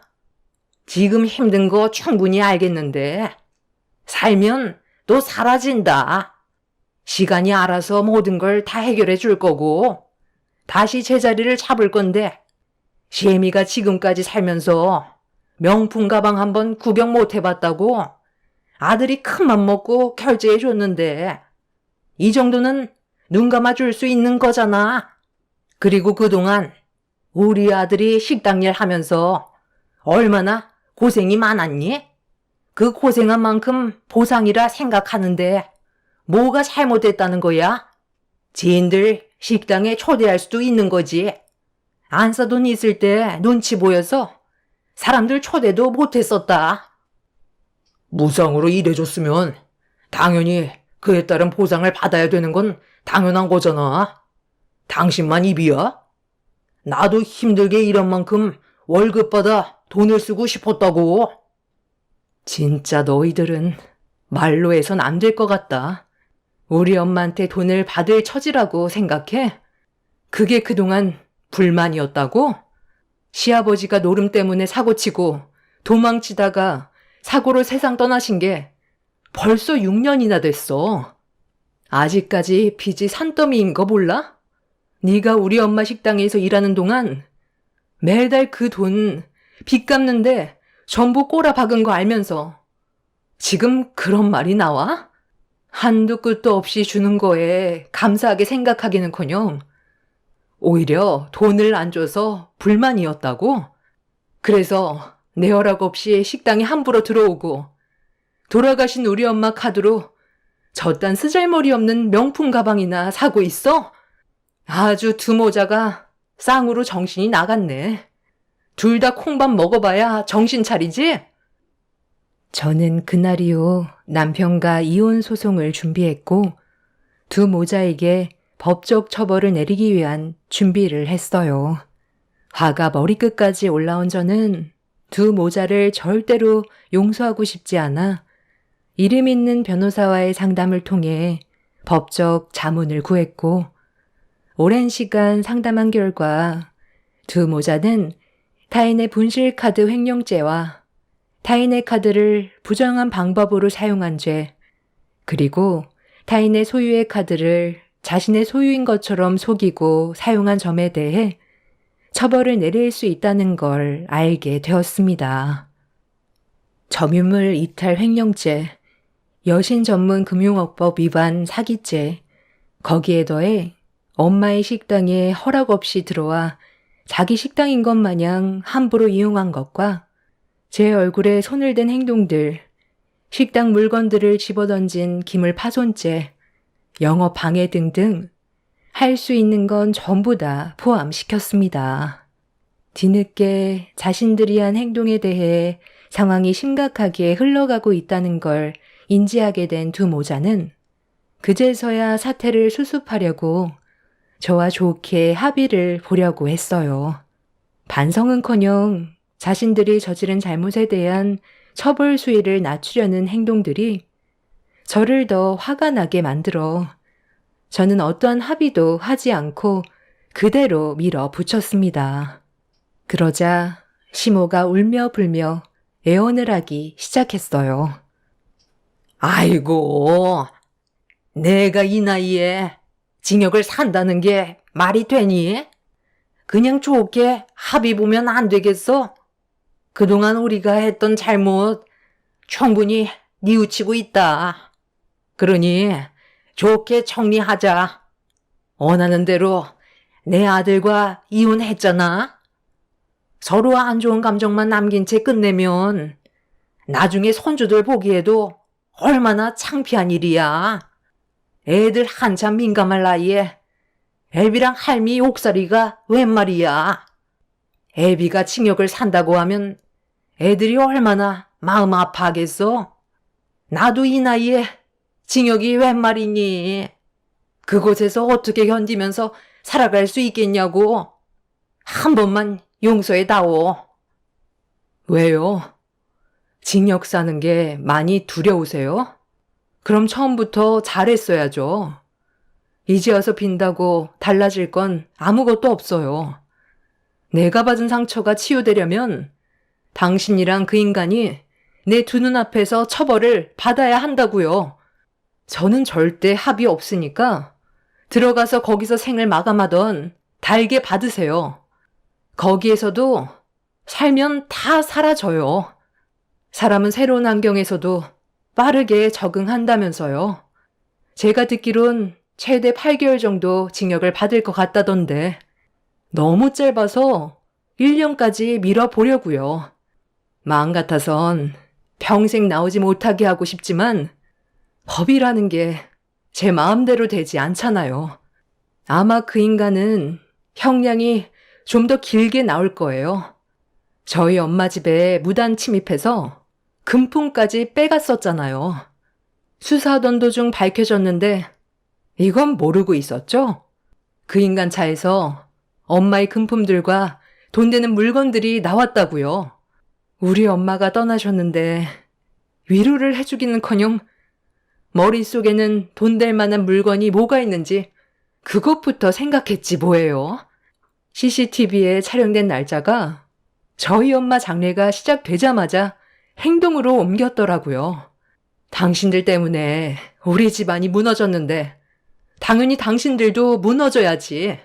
그리고 우리 애들 걱정 당신이 할 필요 없어. 이미 내가 당신들이 어떤 사람들인지 벌써 다 말해줬거든. 아마 2번 다시 얼굴 볼 일은 없을 거야. 내가 정말 마지막으로 원하는 건 당신이 평생 가슴 아파하며 땅을 치는 날이 왔으면 좋겠어. 그렇게 두 모자는 법적인 처벌을 피해갈 수가 없었어요. 시모는 7개월의 형을 받게 되었고 남편은 1년의 징역을 살아야만 했어요. 그런데 얼마 전에 시모의 출소를 앞두고 전혀 예상하지 못한 소식을 접하게 되었습니다. 전 남편이 징역살이를 하다가 갑자기 쓰러져서 병원에 옮겨졌는데 췌장암 말기 판정을 받았다는 소식을 듣게 되었습니다. 이런 상황을 시모도 알게 돼서 출소를 앞두고 난리를 피다 교도관에게 물리적 힘을 가해서 형량이 몇 개월 더 늘어났다는 소식을 들었어요. 그리고 아직 애들한테도 아빠가 췌장암이라는 걸 알려주지 않았습니다. 현재 학업에 열중하고 있는 이런 상황들 때문에 상당한 지장이 생긴 상황 속에 암이라는 말을 하게 된다면 아이들이 많이 힘들어질 것 같아 아직 아무 말도 하지 않고 있어요.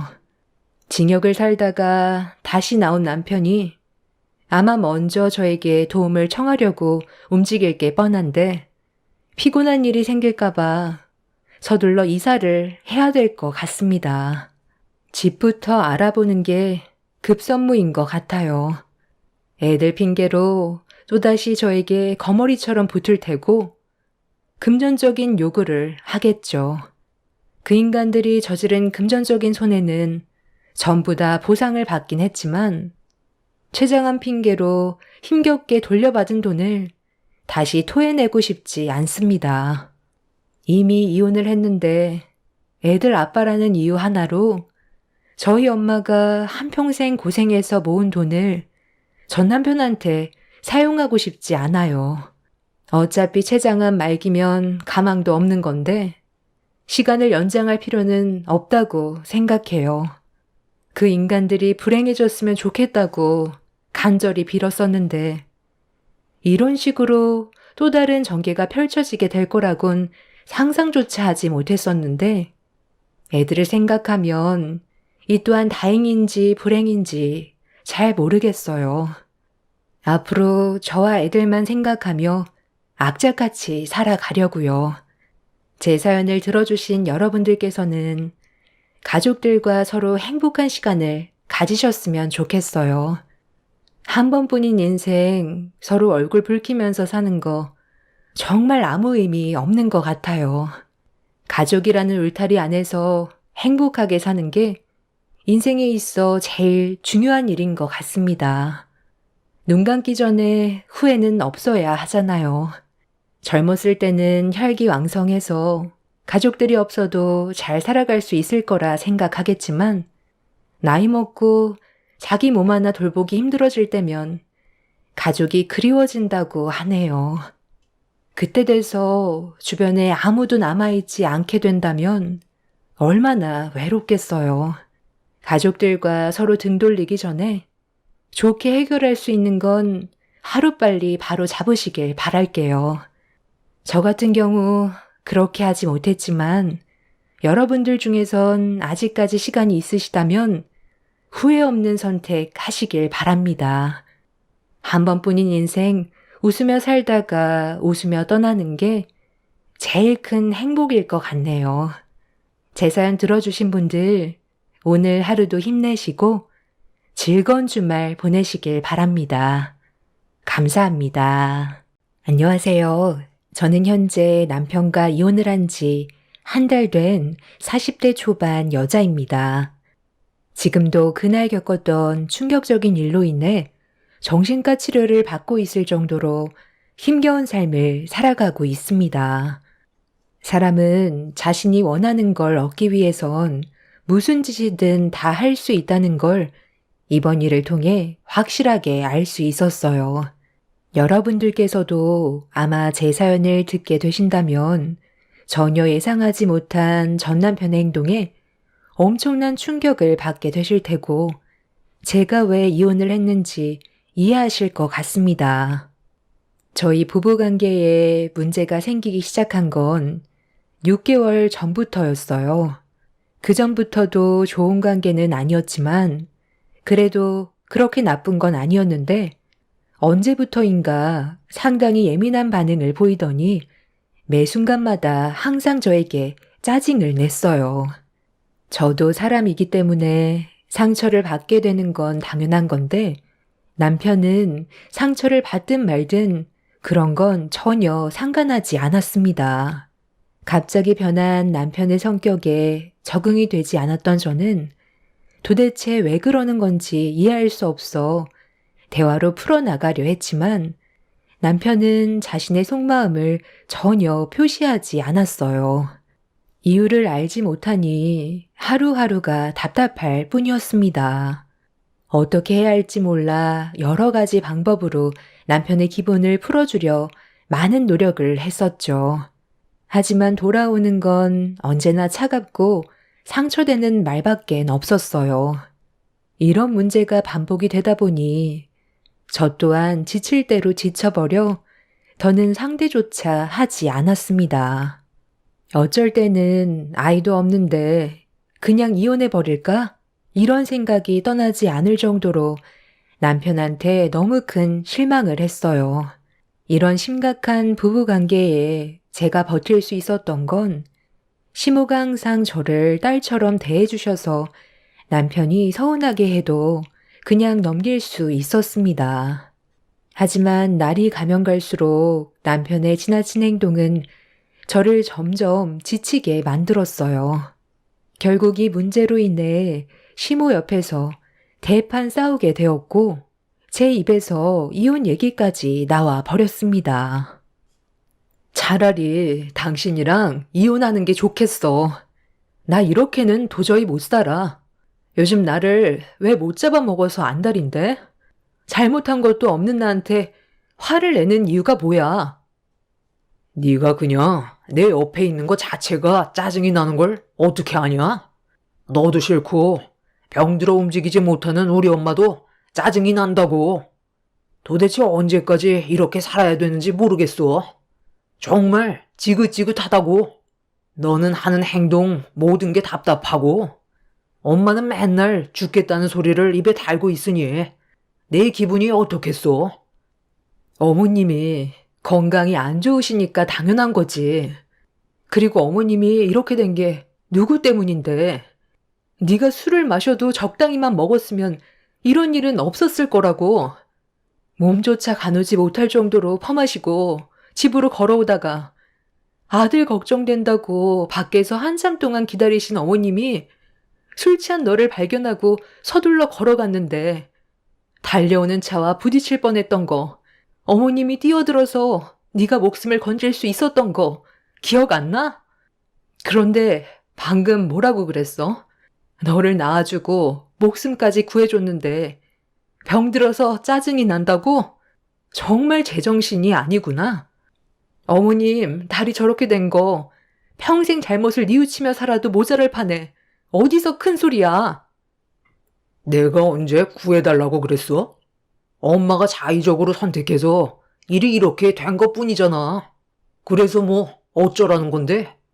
이미 한쪽 다리 없는 거 내 다리라도 떼서 붙여주면 되는 거야? 나는 엄마가 이 세상에서 하루빨리 사라져줬으면 좋겠어. 엄마 때문에 되는 일도 하나 없다고. 차라리 그때 그냥 떠나지 그랬어.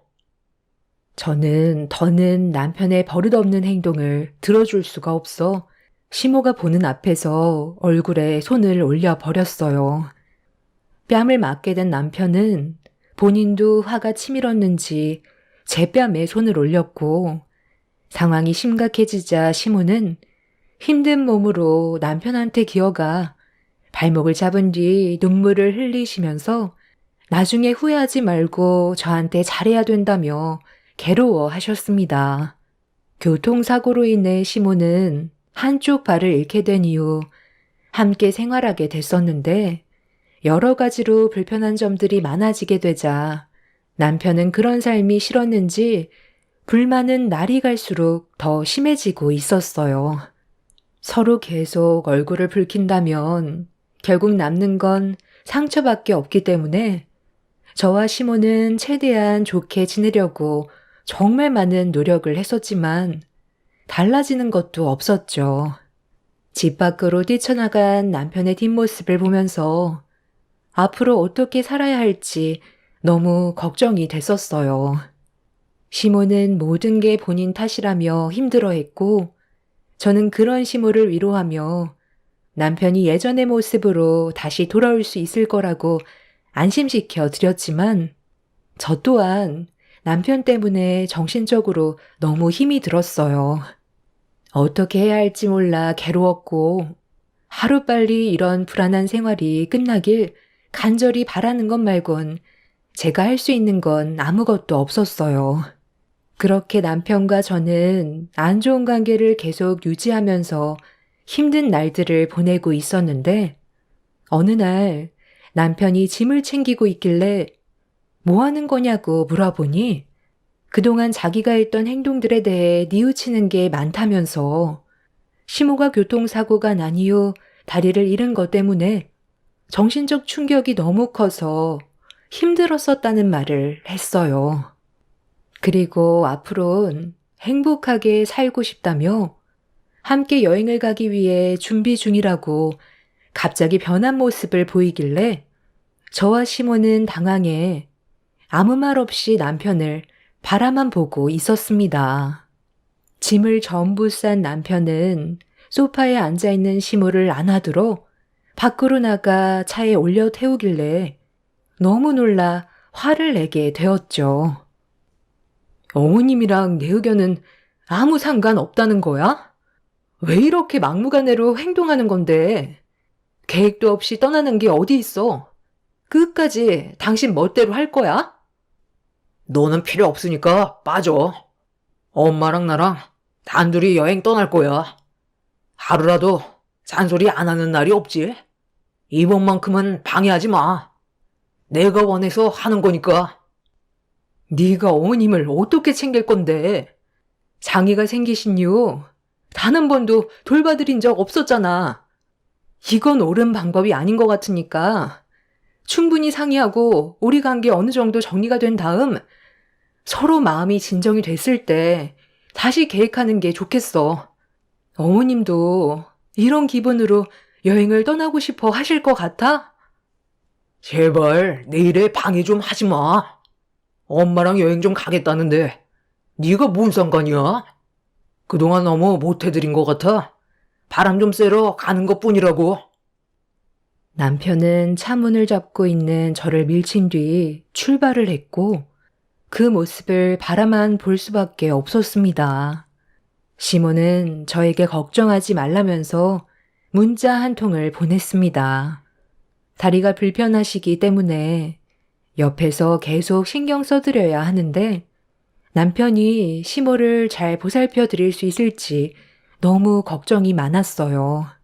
저는 시모에게 도착하시는 대로 목적지가 어딘지 알려달라고 부탁을 했어요. 그렇게 시모와 문자로 대화를 주고받고 있었는데 어느 순간부터 연락이 되지 않더라고요. 그리고 뒤이어 남편한테 모자지간 즐거운 시간 보내다 들어갈 거니까 더 이상 연락하지 말라는 문자 한 통 남긴 채 더는 소식이 없었습니다. 남편과 시모가 걱정이 돼서 전화를 해봤지만 핸드폰은 꺼져 있었고 그렇게 며칠 동안 연락 두절인 상태로 불안한 마음을 가지고 시모와 남편이 하루빨리 집으로 무사히 돌아오길 기다리고 있었는데 늦은 저녁 깜빡 잠이 들었던 상태에서 남편한테 갑자기 전화가 왔어요. 그동안 연락 한 통 없던 사람이 갑자기 전화를 했길래 너무 놀라 급하게 통화 버튼을 눌렀는데 수화기에서 들려오는 소리는 남편의 울음소리였고 오열을 하면서 병원이라며 시모가 세상을 떠났다는 믿을 수 없는 충격적인 말을 꺼내 놓았습니다. 사실이 아니라고 믿고 싶었는지 몇 번이나 남편한테 되물었고 병원의 위치를 알려주길래 서둘러 택시를 타고 급하게 병원으로 향했어요. 전혀 상상하지 못했던 일들이 눈앞에 펼쳐져 진정이 되지 않고 있었습니다. 그렇게 병원을 도착해 남편이 알려준 위치로 찾아가니 오열하는 목소리가 들리길래 서둘러 걸음을 옮겼습니다. 그리고 눈앞에 펼쳐진 광경을 보는 순간 저 또한 그 자리에서 주저앉을 수밖에 없었어요. 하얀 천으로 뒤덮여 있는 시모를 보게 되었고 형체를 알아볼 수 없을 만큼 온몸이 화상을 입은 상태로 굳어져 있었습니다. 떨리는 목소리로 남편한테 어떻게 된 거냐고 물어볼 수밖에 없었어요. 지금 이게 어떻게 된 거야? 분명 최대한 조심히 다녀오라고 했었잖아. 그런데 왜 갑자기 어머님이 세상을 떠나게 된 거냐고. 어떻게 차가 화재로 덮일 수 있냐는 거야. 모르겠어. 내리막길에 잠깐 차를 세워놨었는데 볼일을 보고 돌아왔는데 차가 기둥을 부딪힌 상태로 화재가 나고 있었어. 나도 지금의 상황을 믿을 수 없는데 왜 화를 내고 그래? 엄마랑 좋은 시간 보내고 있었고 기분 좋게 집으로 돌아오는 길이었다고. 화재로 뒤덮인 차량을 나 혼자 해결할 수가 없어. 119에 도움을 요청했었는데 불길이 너무 커져서 진압하는데도 상당히 오랜 시간이 걸렸었어. 얼굴을 못 알아볼 정도로 온몸이 녹아내렸고 손을 쓸 수 없었던 나 자신이 너무 한심스러웠어. 전부 내 탓이야. 당신 말을 들었더라면 이런 일도 생기지 않았을 텐데 괜히 고집 부려서 내 손으로 엄마를 떠나게 만든 거라고. 그러니까 나중에 같이 가자고 했잖아. 당신 기분 내키는 대로 움직이니까 이런 사고가 터진 거 아니야. 내가 옆에 있어줬어 봐. 이런 일은 전혀 일어나지 않았다고. 남편은 주저앉아 오열을 하면서 괴로워하고 있었어요. 남편을 원망한다고 시간을 되돌릴 수도 없었던 상태라 저 또한 너무 큰 충격을 받아 맨정신으로 버티는 게 너무 힘이 들었어요. 결국 남편의 생각 없는 행동으로 인해 얻게 된 결과로 시모는 세상을 떠나게 되었고 그렇게 장례식을 진행하게 되었습니다. 경찰은 단순 사고사로 처리를 했지만 저는 남편이 다리를 잃은 시모가 짐스럽게 느껴져 사고사를 위장해 세상을 떠나도록 치밀한 범죄를 저질렀다는 의심을 떨쳐버릴 수가 없었어요. 하지만 제가 남편이 잘못을 저질렀다는 진실을 알아낼 수 없었기에 경찰의 말을 믿을 수밖에 없었고 정신없이 시모의 장례를 치르고 있었는데 남편이 제 팔을 잡고 휴게실로 끌고 갔어요. 갑작스러운 돌발 행동에 남편의 팔을 뿌리치며 화를 냈어요. 네가 일부러 어머님 저렇게 만들었지? 생명보험 노리고 저지른 행동 아니야? 내가 모를 줄 알아? 갑자기 어머님이랑 여행 간다고 할 때부터 의심스러웠어. 그게 뭔 소리야? 내가 왜 그런 쓸데없는 짓을 저지르겠어? 경찰들도 단순 사고사라잖아. 나는 좋은 뜻에서 여행을 간 거지. 다른 뜻은 없었다고. 이상한 생각할 시간에 조문객들이나 잘 좀 챙겨. 조금 있다가 임직원분들 오신다니까 깍듯하게 모셔. 알겠어? 느려 터지게 행동하지 말라는 거야. 그렇게 불안하면 네가 하면 되잖아. 임직원도 똑같은 사람이야. 장례식장에서 뭘 얼마나 신경 써달라는 거야. 조문객이 당신 회사 사람만 있는 건 아니잖아. 그래서 내 말을 안 듣겠다는 거야? 우리 엄마 장례식장에서 얼굴 붉혀야 되겠냐고. 계속 이런 식이면 나도 좋게 넘어갈 수 없어. 나 지금 상당히 예민하거든? 건드려서 좋을 거 하나 없으니까 조말할 때 시키는 대로 해. 너도 우리 엄마 장례 망치고 싶지 않잖아. 내 말 알아들었으면 당장 준비해. 남편은 시모가 떠난 이후 전보다 저를 더 막대했어요. 서로 안 좋은 말을 주고받고 있었는데 밖에 상당히 많은 조문객이 찾아왔는지 시끌벅적하길래 남편이 밖을 살폈는데 저보고 빨리 나가서 조문객 챙기라고 등을 떠밀었어요. 위로해주기 위해 찾아온 회사 사람들은 남편과 대화를 주고받고 있었고 저는 정신없이 식사를 준비해 주었습니다. 남편 얼굴만 보면 당장 때려치우고 싶었지만 최대한 제 감정을 참고 억눌렀어요. 시모의 장례를 망치고 싶지 않아 묵묵히 할 일을 하고 있는데 회사 사람들과 술 한잔 걸친 남편은 많은 사람들이 보는 앞에서 저를 좋게 대하는 게 아닌 일하는 직원보다 더 못한 취급을 했어요. 그런데 잠시 뒤 회사에서 꽤 높은 위치에 있는 분들인지 몇몇 분들이 걸어오자 남편과 회사 사람들이 전부 자리에서 일어나 깍듯하게 90도로 인사를 하고 있었습니다. 그 모습을 잠깐 지켜보고 있던 저에게 남편이 갑자기 화를 내더니 뭘 멀뚱히 서 있냐고 많은 사람들 앞에서 소리치는데 쉬지 않고 일을 하고 있던 저에게 고생한다는 말 한마디 하지 않은 남편한테 너무 서운해 아무것도 하지 않았어요. 그리고 본인의 말을 따르지 않고 움직일 생각을 하지 않는 모습을 보던 남편은 충격적이게도 제 얼굴에 뺨을 올렸습니다. 그 순간 장례식장 안은 침묵이 흘렀고 저는 결국 울분을 토해냈어요. 넌 일생에 도움이 안 돼.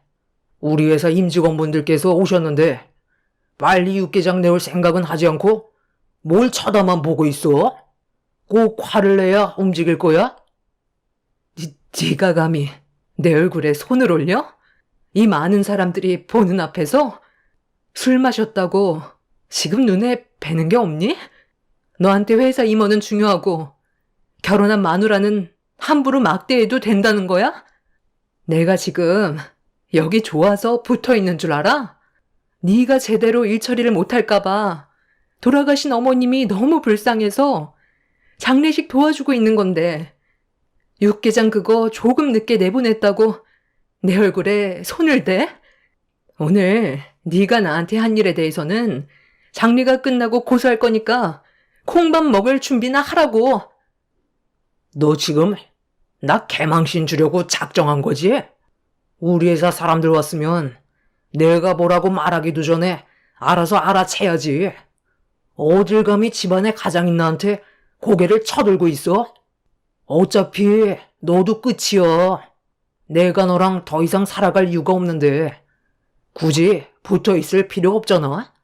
우리 엄마가 나를 위해 남겨준 생명보험으로 재출발할 거라고.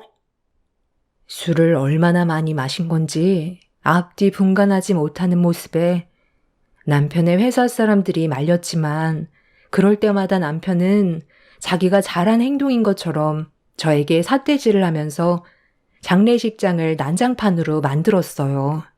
앞뒤 분간하지 못하는 남편을 더 이상 상대하고 싶지 않아 자리를 피하는 게 좋을 것 같다는 판단에 밖으로 나가려는데 뒤쫓아오던 남편이 제 머리채를 잡아 바닥으로 패대기를 쳤어요. 집안의 가장이 말도 끝나지 않았는데 자기를 무시한다면서 더 난리를 치고 있었습니다. 더는 사람으로 취급해줄 필요 없을 것 같아 남편의 뺨을 사정없이 올려친 뒤 장례식장을 빠져나오려 신발을 신으면서 우리 관계는 정말 끝이라고 소리를 치는 순간 계단에서 누군가 천천히 걸어 내려오고 있었어요. 그런데 한 사람은 누군가에게 부축을 받고 있었습니다. 그 광경을 제 두 눈으로 목격하자마자 입을 다물지 못했고 장례식장 안에 있던 많은 사람들은 수군거리기 시작했습니다. 부축을 받으면서 내려온 사람은 충격적이게도 세상을 떠나신 시모가 온전한 몸으로 저를 바라보고 계셨어요. 아가야, 나 살아있다. 세상 떠나지 않았다고. 지금 여기서 뭐하고 있는 거니? 빨리 돌아가자. 저 정신 나간 놈은 이제 내 아들이 아니다. 경찰에 신고했으니까 곧 우리를 도와주러 올 거야. 내가 지금 어디서 오는 길인 줄 아니? 저놈이 글쎄 나를 깊은 산속 창고에 가둬두고 말도 안 되는 일을 저지르고 있었다고. 네가 장례를 치르고 있는 걸 보니 벌써 저놈이 해선 안 될 짓을 했나 보다. 엄마가 이건 사람이 할 짓이 아니라고 끝까지 말렸는데 결국 이를 저질러? 엄마, 도대체 여긴 왜 온 거예요? 제가 그곳에서 지낼 수 있게 모든 걸 마련해 놨었잖아요. 몇 달만 고생하면 우리한테 큰 돈이 들어오는 건데 전부 망치면 어떡해요? 이게 지금 무슨 말이야? 어머님이 살아계신 것도 충격인데 방금 뭐라고 그랬어? 큰 돈이 들어오니까 몇 달만 고생하면 된다고? 그럼 너는 돈 때문에 이런 일을 저질렀다는 거야? 우리가 먹고 사는데 부족한 것도 아니고 빚도 하나 없이 그동안 금전적으로 여유 있게 살아왔었잖아. 도대체 뭐 때문에 살아계신 어머님을 세상 떠나게 만든 거냐고. 보험금으로 뭐 할 생각이었어? 나랑 이혼까지 생각하고 저지른 이 계획. 네가 원하는 게 있으니까 이런 일을 벌였을 거 아냐? 남편의 머릿속에 계획한 일이 틀어졌는지 말을 이어나가지 못했고 주춤거리면서 저와 거리를 두기 시작했어요. 남편이 도망을 치려 하자 시모를 부축해 주고 있던 한 사람이 남편을 붙잡으라고 지시를 내렸고 같은 회사에 소속되어 있는 높은 분이었는지 그분의 한마디에 많은 직원들은 남편을 에워싸 붙잡고 있었습니다. 알고 보니 시모를 부축해 준 사람은 남편의 회사 대표였어요. 장례식장에서 목발을 짚고 걸어 내려오는 시모를 그냥 지나치지 않고 남편의 어머니라는 사실을 전혀 알지 못한 채 대표님이 직접 부축을 해줬던 거였죠. 그리고 한동안 저와 연락이 닿지 않았을 때 남편이 무슨 일을 저질렀는지 전부 다 알고 있었던 시모가 남편이 왜 이런 행동을 했는지 대신 설명을 해줬습니다. 남편은 저와 시모 몰래 절대 해선 안 될 신생 코인에 손을 댔던 일이 있었는데 한순간에 엄청난 돈을 끌어모을 수 있다는 사람들의 소문만 듣고 전 재산을 탈탈 털어 잘못된 투자를 했다가 빚을 지게 된 거였어요. 수습하기에는 금액적으로 너무 크다 보니 해결할 수 있는 방법을 혼자서 찾다가 시모가 생명보험에 가입이 되어 있다는 사실을 알고 보험금을 빼돌릴 고민을 하고 있었는데 때마침 남편 눈앞을 지나가는 한 노인이 시모와 체격도 비슷한데 같은 쪽 다리 하나가 없는 노인을 발견하게 되었고 그때부터 치밀한 계획을 하게 되었던 거죠. 남편한테는 절호의 기회였어요. 무연고자로 가족이란 하나 없이 홀로 외로이 살아온 노인이었습니다. 뒷조사를 하면서 노인이 혼자라는 사실을 알게 된 이후 발빠르게 계획을 했던 거고 시모를 인적 없는 깊은 산속 창고에 숨긴 채 노인을 끌어들여 범죄를 저지른 거였어요. 차량 화재로 인해 온몸이 녹아내렸고 한쪽 다리가 없는 모습에 시모가 아닐 거라고는 전혀 의심을 하지 않았습니다. 남편은 장례식장에서 들어오는 부의금과 시모의 생명보험으로 많은 돈을 잃어 손해를 봤던 금전적인 부분을 회복시키려 했던 거였어요. 그런데 더 충격적인 건 남편이 시모를 창고에 두고 왔을 때 일이 잘못되면 돌아올 수 없을지도 모른다는 말에 시모는 보험금만 챙기고 2번 다시 찾아오지 않을 것 같은 느낌을 지울 수가 없어 빠져나오려고 창고 안에 있던 도구로 낡은 문을 쉬지 않고 내려치자 문이 열렸고 힘겹게 사람들이 있는 곳까지 걸어 내려올 수 있게 된 거였어요. 시모는 남편이 벌써 일을 저지르지 않길 바라고 경찰에 신고를 한 뒤 집 근처에서 제일 가까운 장례식장을 찾았는데 때마침 저와 마주친 거였고 남편이 이미 범행을 저질렀다는 거에 괴로워하셨습니다.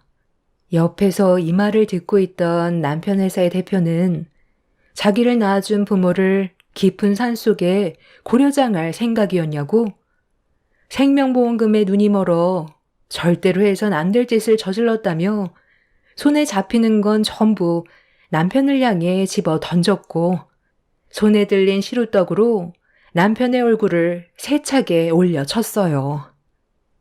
대표님, 잠깐만요. 제 말 좀 들어보세요. 뭔가 오해가 있는 것 같은데요. 제가 보험금만 노릴 생각이었다면 무연고자 노인네를 이용하진 않았겠죠. 저는 생명보험금만 받으면 저희 엄마는 다시 모시고 올 생각이었어요. 아무리 쓰레기라 해도 저를 낳아준 엄마를 해할 정도로 바닥은 아니라고요. 어차피 무연고자 노인네.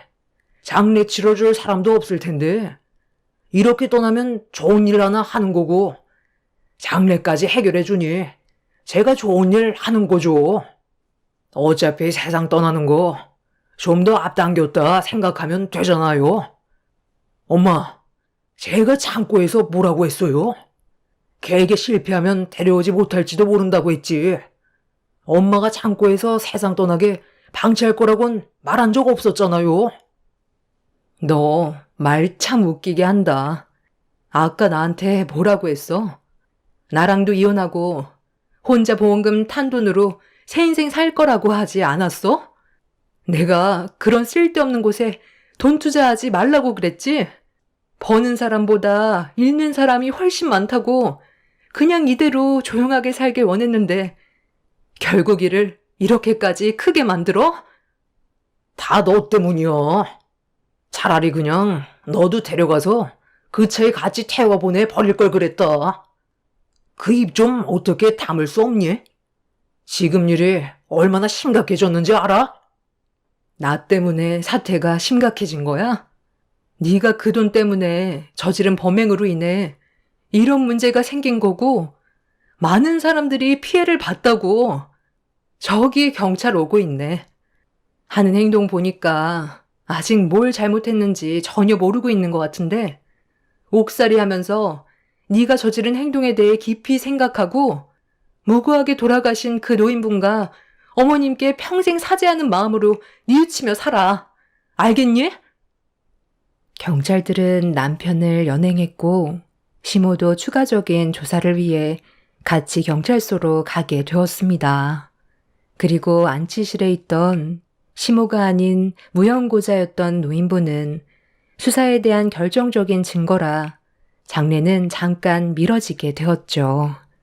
시모와 똑같이 한쪽 다리가 없는 상태에서 혼자 외로이 살아왔던 그 노인분이 사람의 손길이 얼마나 그리웠으면 남편의 게임에 넘어가 범행의 대상이 돼서 세상을 떠나시게 된 게 너무 마음이 안 좋았어요.